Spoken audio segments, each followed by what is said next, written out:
Exercice 36, page 158. Il s'agit d'un QCM. Vous avez 3 réponses possibles, une seule est correcte. Pour la première question, on vous donne un nombre x qui est strictement plus grand que 2. Il s'agit de choisir entre la réponse 1 sur x inférieur à 1/2, 1 sur x supérieur à 1/2 ou on ne peut pas comparer 1 sur x et 1/2. Donc on voit que ce qui nous intéresse, c'est l'inverse du nombre x. Donc on va tracer la fonction inverse de manière approximative. Voilà.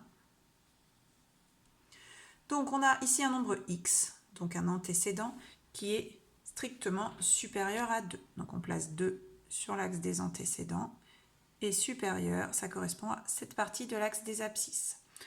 On remarque que sur la courbe, cela correspond à cette partie de l'hyperbole. On connaît l'ordonnée de ce point, c'est l'inverse de 2, donc 1/2. Donc on constate que les inverses de x, les images, sont donc sur cet ensemble-là, c'est-à-dire plus petit que 1/2. Donc on peut comparer. 1 sur x n'est pas plus grand que 1/2, mais bien plus petit que 1/2. La réponse correcte est donc la réponse A. Même question avec cette fois-ci x inférieur ou égal à 3.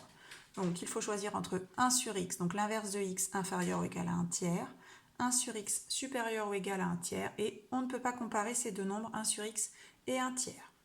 Donc on place à nouveau x inférieur à 3 sur l'axe des abscisses, x étant à nouveau un antécédent. Donc on est sur tout cet ensemble de valeurs pour x, ce qui correspond sur la courbe de la fonction 1 sur x à cette partie-là ou cette partie-là.